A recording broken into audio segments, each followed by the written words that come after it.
Yeah, if you can save that question for Slido later on, that'd be great. All right, good afternoon, everyone, and I do want to thank the Vancouver Board of Trade for bringing us together here today.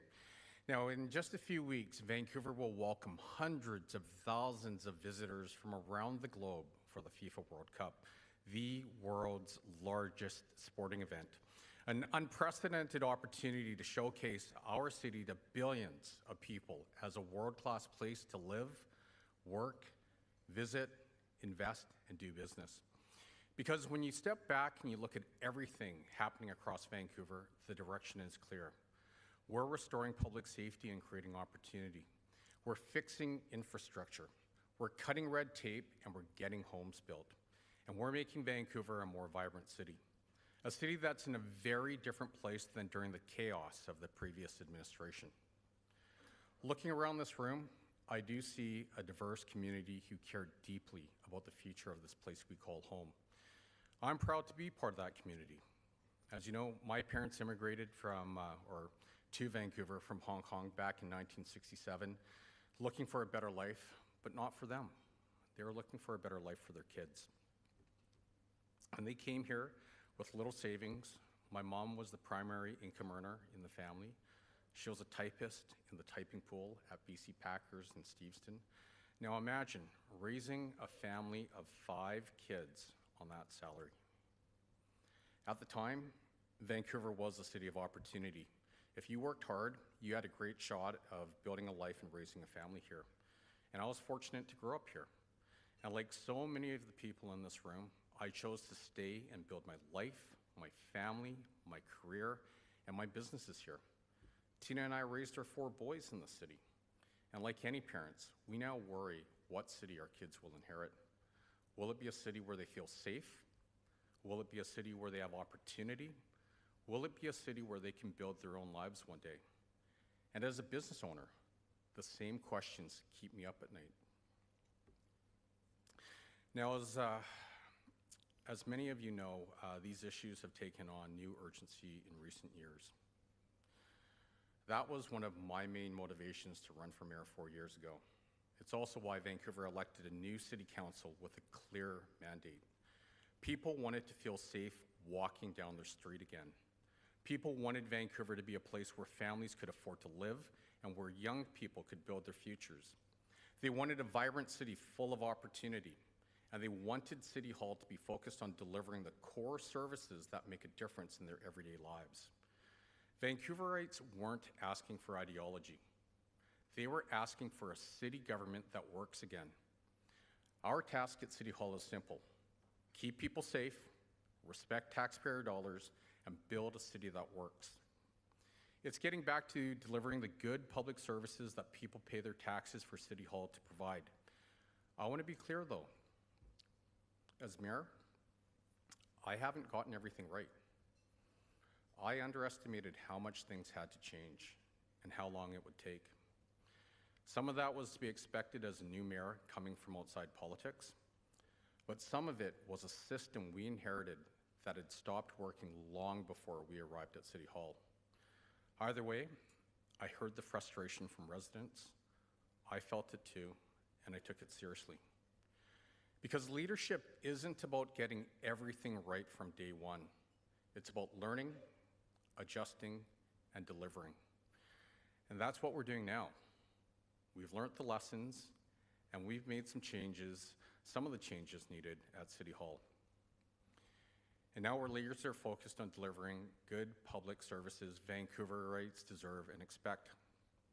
So I want to talk about 3 things. Where Vancouver was, what we've changed, and where we're going next. Because the work of getting our city back on track is well underway, but we're far from being finished. In many ways, we're just getting started. When we took office in 2022, Vancouver was facing some serious challenges.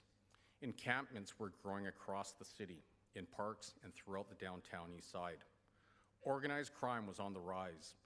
Residents and businesses were telling us they no longer felt safe. Worst of all, much of this was the direct result of decisions made by my predecessors, some of whom refused to see the impact of their ideologically driven decisions.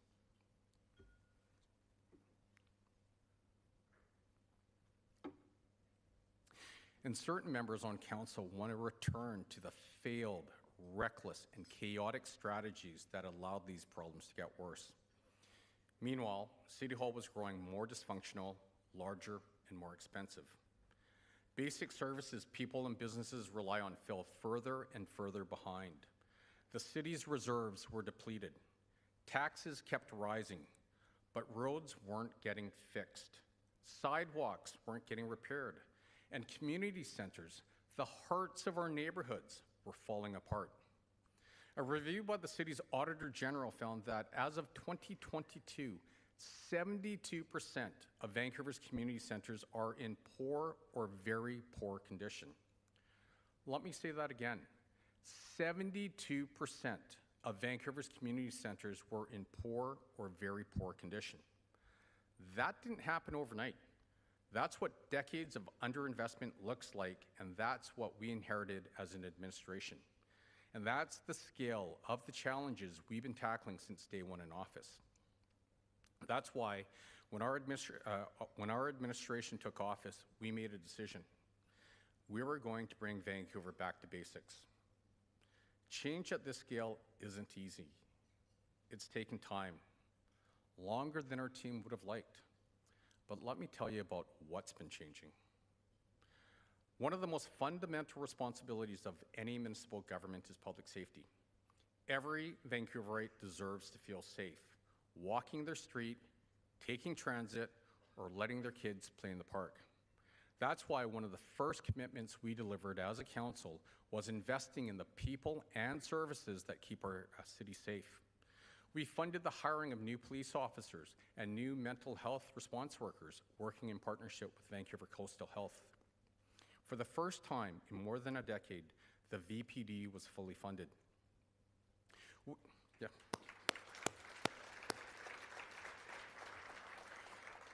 We doubled the CAR 8788 program, which pairs police officers with registered nurses responding to mental health calls. We created a mobile crisis de-escalation team, and we launched the province's first Indigenous crisis response team. In 2025 alone, these programs supported more than 8,000 people in our city. We also fought hard to end decrim, a failed policy that led to more suffering, more decay, and more street disorder. We worked hard behind the scenes to prevent the province to change course, and they did, leading to decrim being watered down and eventually ended. At the same time, we worked closely with Chief Constable Steve Rye and the VPD to support strategic efforts like Task Force Barrage, which targets organized crime networks operating in the downtown east side. And earlier this year, we announced $1.2 million in funding to advance the establishment of a VPD training academy at Woodwards. The results of all of these actions have been impressive. Vancouver recorded its lowest violent crime rate in 23 years.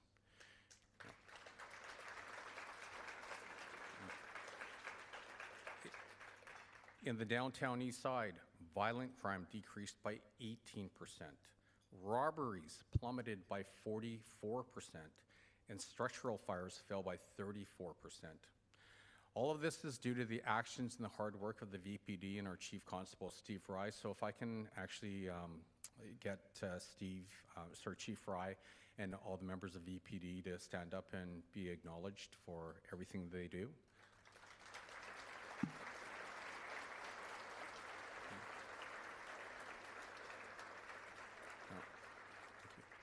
So I'm aware, though, that numbers only tell us part of the story. It's not just being safer. People must also feel safer. And we're doubling down on efforts to achieve that. So I do want to share a story of Amelia, a young woman who commutes from Granville's SkyTrain station to her workplace on Granville Street. Now, it's a route she's walked many times over the years, and the difference she's noticed has been remarkable. She told her dad directly how much safer she feels making that walk today compared to just a few years ago. And her dad wanted to let us know how much peace of mind that means to him as a parent. Small improvements on our streets have real human consequences. Restoring safety also meant addressing the growing encampments that had taken over public spaces. Early in our term, we made the difficult decision to dismantle large encampments on Hastings Street and in Crab Park, because allowing unsafe encampments to grow unchecked isn't compassion. Compassion means helping vulnerable individuals find shelter, get connected with treatment, and supported with services they need. Because Vancouver can be both compassionate and safe at the same time. But the reality is, the challenges we're facing around addiction and mental health are bigger than any one city. For years, municipalities like Vancouver have been left dealing with the consequences of systems we don't control. As a result, we created a coalition of mayors from across BC to force the province to greenlight and begin implementing mandatory care for those on the street suffering from severe mental health and addiction issues. As a result, over the past year, the province has opened new mandatory care beds in Surrey, Maple Ridge, and Prince George. And those are important steps. But here in Vancouver, where the addiction and mental health crisis is most evident, we haven't seen a single bed or any meaningful investment on the scale necessary for change. The province has said it will consider adding mandatory care capacity here, and we welcome that. But what Vancouver needs now is clear timelines and real action, because the current situation simply isn't working. Not for the people suffering on our streets, and certainly not for the communities trying to support them. And that brings us to another challenge we have to address. Today, Vancouver has roughly 25% of Metro Vancouver's population, yet we're home to more than 75% of its supportive housing. And these numbers don't do the situation justice. Surrey and Vancouver are roughly the same size, but we have more than 8 times the supportive housing units. That imbalance isn't sustainable, which is why our council adopted a no net new supportive housing policy until the province fixes the current crumbling stock. There needs to be a more equitable regional approach. Make no mistake, Vancouver will always step up to help people in need, but we can't be the only city doing far more than our share. That isn't fair, it isn't right, and it can't continue. Every community across Metro Vancouver must be part of the solution, and we're already beginning to see progress. Last month, we signed an agreement in principle with the provincial government to replace 3 aging supportive housing sites in the Granville Entertainment District with new housing located outside the area.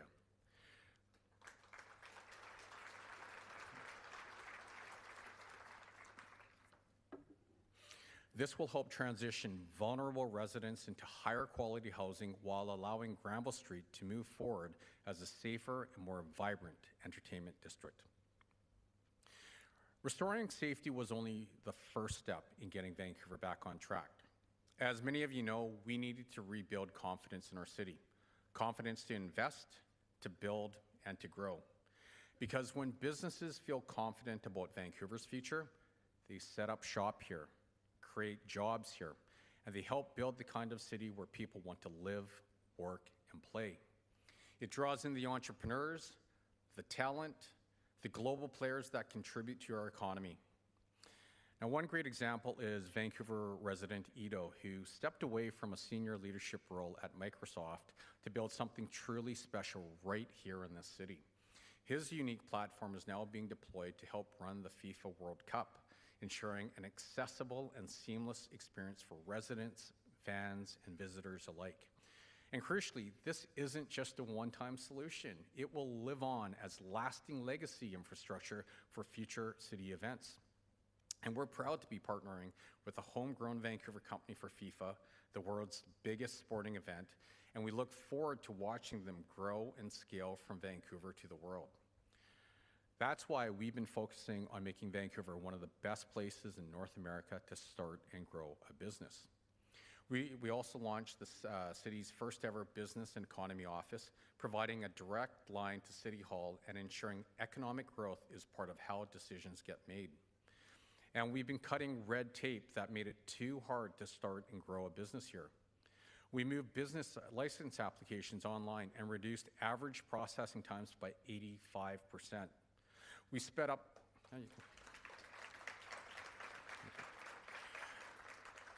We sped up commercial renovation permits, cutting approval timelines by 45%. We reduced the time to get tenant improvement permits from months to just 3 days. And we modernized outdated regulations so entrepreneurs can focus less on paperwork and more on growing their operations. At the same time, we introduced targeted support for small and independent businesses. We extended the Development Potential Relief Pilot Program, delivering more than $6 million in property tax relief to over 1,700 businesses and nonprofits across the city. We've also taken steps to support the long-term growth of our local economy. We updated industrial land policies, which the Board of Trade advocated for, thank you, to protect valuable employment lands and supported the expansion of tech clusters and innovation hubs across Vancouver. We modernized Vancouver's outdated liquor policies, creating more opportunities for restaurants and local establishments to grow. And we made it easier for restaurants and cafes to expand and thrive through major updates to Vancouver's patio program, bringing life to our streets and making Vancouver a city where people want to gather. Because a strong hospitality sector is part of what makes Vancouver such a dynamic and welcoming city.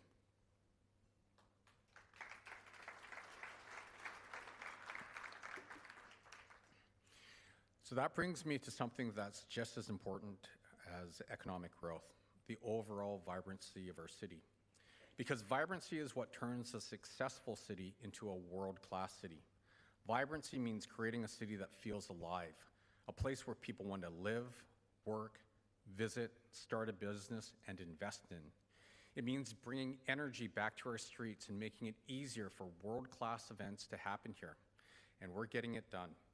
We've created $3 million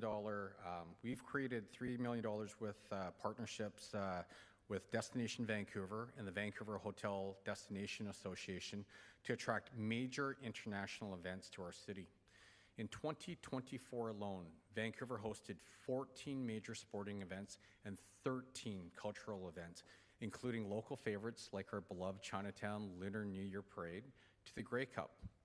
These partnerships generated $173 million in economic activity. And last year, we hosted the Invictus Games, the Juno Awards, and Web Summit, all building momentum as we await this year's FIFA World Cup. Now, I do want to take a moment to tell you about Rose, who runs a small business at the corner of Broadway and Fraser. Rose saw her revenue drop by nearly 30% starting in November, a difficult stretch by any measure. But today, Rose feels a renewed sense of excitement about what's coming. She's seen new customers come through her doors, drawn in by the energy and anticipation building around Vancouver hosting the World Cup. And beyond the business uptick, Rose shared something that stuck with us. Her team feels much safer getting to and from work. That's the kind of change that matters. Now, events like FIFA or the Grey Cup, they don't just fuel excitement. They create jobs, fill hotels, support local restaurants, generate real economic activity, and showcase our city on the world stage.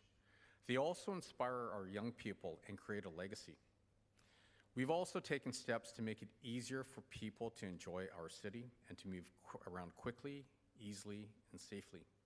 We launched the Lime Public e-scooter pilot, expanded Moby Bike Share to UBC, lifted the moratorium on large commercial events in parks, and piloted responsible alcohol consumption on select beaches.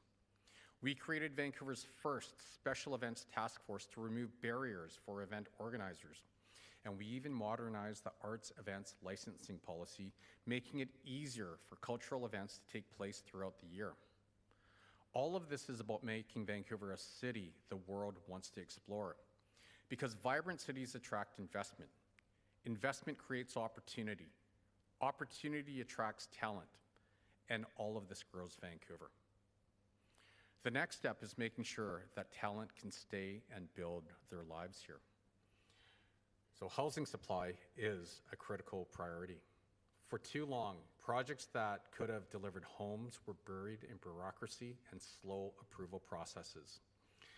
We're driving towards a 3-3-3 framework to speed things up. 3 days for renovations, 3 weeks for single-family homes, 3 months for multifamily projects, and 1 year for major developments. And we're already seeing the impact of those changes. Permit timelines have been reduced by as much as 70%.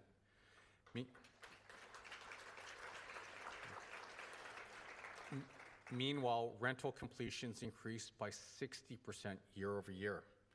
At the same time, we're beginning to see the signs that increasing supply is helping ease pressure on the market. In February of 2026, the average rent in Vancouver was down almost 6% compared to February of 2025. We're also fighting for Vancouver when it comes to federal and provincial investment. This is a reminder that when we build more homes and remove unnecessary barriers, we can start to make real progress in helping people and families build their future here in Vancouver. People need to be able to afford everyday life in the city they call home. And as we work to restore safety, cut red tape, and get more housing built, we kept hearing the same message from Vancouverites. Life is getting too expensive. Families feel it, small businesses feel it, and let's be clear, this isn't unique to Vancouver. Cities across Canada and around the world are grappling with rising costs of inflation, high interest rates, and economic uncertainty. But here's the difference. While others are struggling to keep up, Vancouver is taking a more disciplined approach. From day one, we focused on practical, responsible ways to make life more affordable for residents and businesses. Earlier in our term, Council made some tough but necessary decisions. We invested in infrastructure renewal, we replenished our reserve funds, and we fully funded emergency services. Those decisions are already paying off. Healthy reserves for any city are 13% of revenue. We inherited a critically depleted reserve balance of just 2.7%. Over the last 4 years, we prioritized replenishing this, and now our reserves stand at 9.6%, building resiliency and ensuring Vancouver's fiscal standing is sound. We've also started tackling the city's infrastructure deficit, and we've ensured the VPD and Vancouver Fire and Rescue Services have the resources they need. In other words, we rebuilt the foundation, and now we're building on it. All of this work towards stabilizing our base has been driven by our city manager, Donnie Van Dyke, who we brought on to lead Vancouver's public service and to better serve Vancouverites. So, Donnie, if I can actually get you to stand and be acknowledged as well, that'd be great.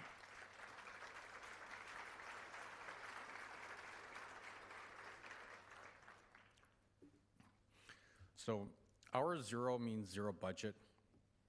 It delivered something simple but powerful for Vancouverites. No property tax increases. And we did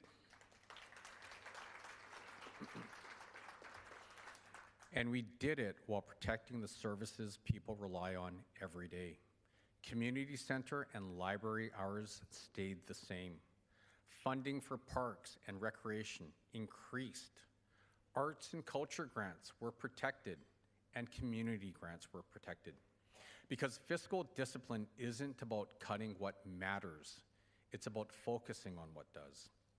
With a $2.3 billion budget, there will always be opportunities to find efficiencies and ensure taxpayer dollars are being used responsibly. Right now, as families across Vancouver are making hard choices, governments and businesses everywhere are being asked to do the same thing. Control spending, prioritize core services, and live within their means. We're seeing other jurisdictions weighed down by record deficits and rising debt costs. Vancouver is choosing a different path, and we're leading the charge. We're not using global economic pressures as excuses to reach deeper into people's pockets. We've done the hard work to get our own house in order. And by holding the line at 0% for 2026, we're focusing on affordability. And we're giving families and businesses something they need right now, certainty. So let me be clear. I'm here today asking for your support because with an ABC majority on council, this zero means zero budget will be the first of two. I'm committing here today to another 0% property tax increase in 2027 with a return to a sustainable inflation-aligned increase in 2028 because we're proving something important. Local government can be disciplined, accountable, and effective, even in challenging times. No distractions.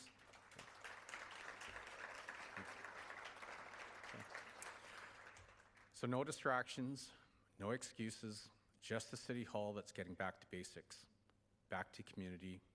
I'm talking about roads, sidewalks, the infrastructure people and businesses rely on every single day. For far too long, previous councils failed to fund the basics. We recently committed $104 million to upgrade roads and sidewalks across Vancouver. This represents a 204% increase over the previous administration's $34 million allocation. Because when we take care of our roads and sidewalks, we make our entire city safer and more accessible.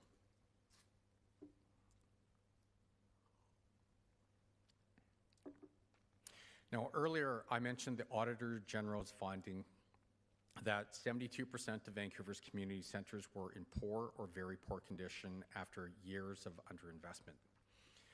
Another example of the challenges we inherited. Looking ahead to the next capital plan, the first of our term, I'm announcing today that my ABC Council team is committing $400 million to a new funding for rebuilding and large-scale renovations of 5 Vancouver community centres.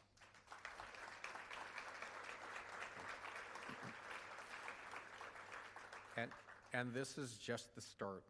Our goal is that every capital plan going forward over the next decade will focus on upgrading and replacing Vancouver's dilapidated community centres, delivering for Vancouverites quality facilities that they deserve.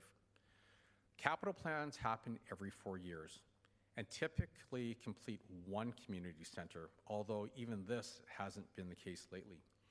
Our team's commitment to 5 newly rebuilt facilities is the most ambitious funding package for community centres in the history of our city. This is what getting back to basics and back to community looks like. These spaces will continue serving Vancouverites for generations to come, because when we invest in the foundations of our city, we're investing in its future, and that future is already starting to take shape. But the work doesn't stop here.